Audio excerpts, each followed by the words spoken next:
प्रिय विद्यार्थियों, इस वीडियो में हम समझेंगे कि संधि क्या होती है। तो चलिए शुरू करते हैं। हम अपने जीवन में बहुत सारे ऐसे शब्दों का प्रयोग करते हैं जो कि अन्य शब्दों से मिलकर बने होते हैं। जैसे विद्यालय जो शब्द है यह अन्य शब्दों से मिलकर बना है। विद्या और आलय, इन दोनों शब्दों से मिलकर क्या बना है? विद्यालय। यहाँ पर विद्या जो शब्द है उसके अंतर्गत जो अंतिम वर्ण है उसका मेल आलय शब्द के प्रथम वर्ण अर्थात आ से हुआ है। तो हम कह सकते हैं कि यहाँ पर इन दोनों वर्णों के बीच में संधि हुई है। इसको हम विस्तार से देखते हैं। दो समीपवर्ती वर्णों के मेल से जो विकार या परिवर्तन होता है उसे हम संधि कहते हैं। समीपवर्ती अर्थात पास पास, और संधि में प्रथम शब्द के अंतिम वर्ण एवं द्वितीय शब्द के आदि यानी प्रथम वर्ण का मेल होता है। संधि में दो वर्ण आपस में मिलते हैं। प्रथम शब्द का अंतिम वर्ण द्वितीय शब्द के प्रथम वर्ण से मिलता है। इसको हम उदाहरण के माध्यम से समझते हैं। देखिए, यहाँ पर विद्या और आलय से बना है विद्यालय। तो विद्या शब्द का जो अंतिम वर्ण है वह आलय शब्द के प्रथम वर्ण से मिला है। देखते हैं कैसे मिला है। जब हम विद्या को वर्णों में लिखेंगे तो उसको हम इस तरह से लिखते हैं। व इ द य आ, ये हो गया विद्या। और आलय को हम कैसे लिखेंगे? आ ल अ य अ, ऐसा हम लिखेंगे, आपको पता है। तो इसमें आ और आ मिलकर ये इस रूप में बदल रहे हैं, अर्थात ये दोनों मिलकर आ का निर्माण यहाँ पर कर रहे हैं। और इसके फलस्वरूप क्या होता है? विद्यालय शब्द बनता है। विद्या आलय मिलकर क्या बन गया? विद्यालय। तो यहाँ पर ये आ और ये वाला आ दोनों मिलके आ का निर्माण कर रहे हैं। तो यहाँ पर हम देख रहे हैं कि ये समीपवर्ती वर्ण हैं और ये मिलकर परिवर्तित हो रहे हैं। कैसे परिवर्तित हो रहे हैं? दोनों मिलकर आ रह जा रहे हैं। तो यह क्या होता है? संधि। ठीक है, अब हम आगे देखते हैं दूसरा उदाहरण। जगत धन नाथ, इससे बना है जगन्नाथ। देखिए यहाँ पर कैसे संधि हो रही है। जगत में ये त मिल रहा है न से, क्योंकि हम जगत को वर्णों के रूप में इस तरह से लिख सकते हैं ज अ ग अ त, और नाथ को कैसा लिख सकते हैं? न आ थ अ। तो यहाँ पर ये त और न मिल रहे हैं यानी संधि कर रहे हैं, और इससे इन दोनों का स्वरूप कैसा हो रहा है? न ये बन रहे हैं। तो त और न मिलकर यहाँ पर न बन रहे हैं। तो हम देख रहे हैं कि इसमें विकार यानी कि परिवर्तन उत्पन्न हुआ।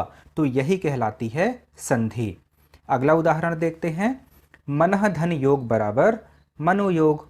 यहाँ पर मनः को हम कैसे लिख सकते हैं? म अ न अ, और विसर्ग, ये विसर्ग लगा हुआ है। इसके बाद हम योग को कैसा लिख सकते हैं? य ओ ग अ। यहाँ पर देखिए, यह जो विसर्ग है इस य से संयोग कर रहा है और इस विसर्ग का स्वरूप ओ हो रहा है, यानी ये विसर्ग य के साथ मिलकर ओ में परिवर्तित हो रहा है, यानी कि इसमें विकार उत्पन्न हुआ या परिवर्तन उत्पन्न हुआ। तो हम यहाँ पर कहते हैं कि यह संधि हुई है। अब हम देखते हैं कि संधि विच्छेद क्या होता है। संधि के नियमों के द्वारा मिले वर्णों को मूल अवस्था में करने को हम संधि विच्छेद कहते हैं। फिर से समझिए, संधि के नियमों के द्वारा मिले वर्णों को मूल अवस्था में यानी कि पहली अवस्था में करने को हम संधि विच्छेद कहते हैं। जैसे यहाँ पर विद्या धन आलय, इसकी जब संधि करेंगे तो क्या बनेगा? विद्यालय बनेगा।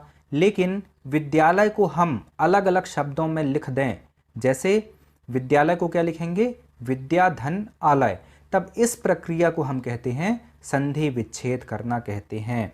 हम समझने के लिए संक्षिप्त में इसको कह सकते हैं कि जोड़ना यानी संधि करना और तोड़ना यानी संधि विच्छेद करना। कई विद्यार्थी संधि विच्छेद न लिखकर संधि विग्रह लिखते हैं, जो कि गलत है। आपको मैं बता दूं कि विग्रह जो होता है वो समास में होता है, जबकि विच्छेद जो होता है वह संधि में होता है। तो हमें याद रखना है कि संधि विच्छेद होता है जबकि समास विग्रह होता है। अब हम देखते हैं कि संधि के कितने भेद होते हैं। देखिए, संधि के भेद का आधार प्रथम शब्द के अंतिम वर्ण एवं द्वितीय शब्द के आदि यानी प्रथम वर्ण का संयोग होता है। जब किसी शब्द के अंतिम वर्ण का द्वितीय शब्द के आदि यानी प्रथम वर्ण से संयोग होता है तो निम्न 3 स्थितियां निर्मित हो सकती हैं। फिर से समझिए कि जब वर्ण आपस में मिलते हैं तो उनके संयोग की 3 स्थितियां निर्मित हो सकती हैं। यहाँ पर लिखा हुआ है, या तो स्वर के साथ स्वर मिल सकता है, या फिर व्यंजन के साथ स्वर या व्यंजन मिल सकता है, या फिर विसर्ग के साथ स्वर या व्यंजन मिल सकता है। ये वर्णों के संयोग की 3 स्थितियां होती हैं। इनको हम उदाहरण के माध्यम से समझते हैं। पहली स्थिति है स्वर के साथ स्वर का संयोग। यहाँ पर शब्द लिखा है विद्यालय।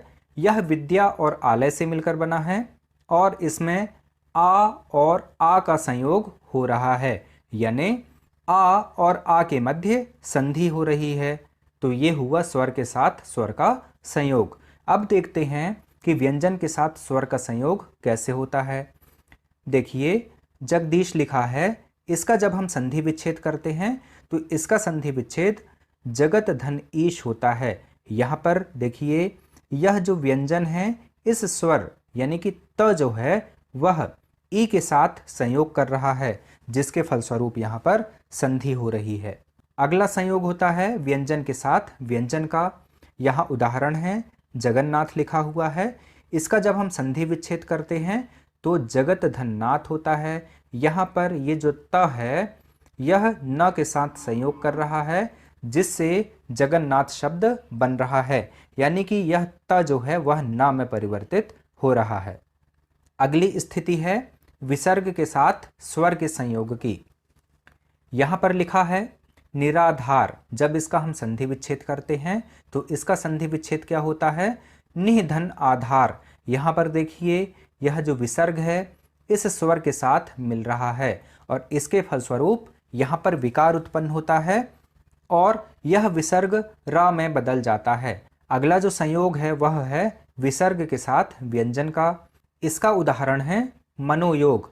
जब हम इसका संधि विच्छेद करते हैं तो इसका संधि विच्छेद मनः धन योग होता है। मनः में ये जो विसर्ग लगा है यह संधि के बाद ओ में बदल जाता है, जिससे मनोयोग शब्द बनता है। हमने अभी वर्णों के संयोग की 3 स्थितियां देखी। पहली स्थिति है स्वर के साथ स्वर का संयोग, दूसरी स्थिति है व्यंजन के साथ स्वर या व्यंजन का संयोग, और तीसरी स्थिति है विसर्ग के साथ स्वर या व्यंजन का संयोग।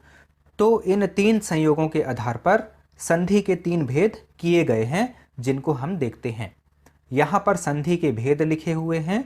संधि के मुख्य रूप से 3 भेद होते हैं, स्वर संधि, व्यंजन संधि और विसर्ग संधि। स्वर संधि को पुनः 5 भागों में रखा गया है, दीर्घ स्वर संधि, गुण स्वर संधि, वृद्धि स्वर संधि, यण स्वर संधि और अयादि स्वर संधि। इस वीडियो में इतना ही। जय हिंद।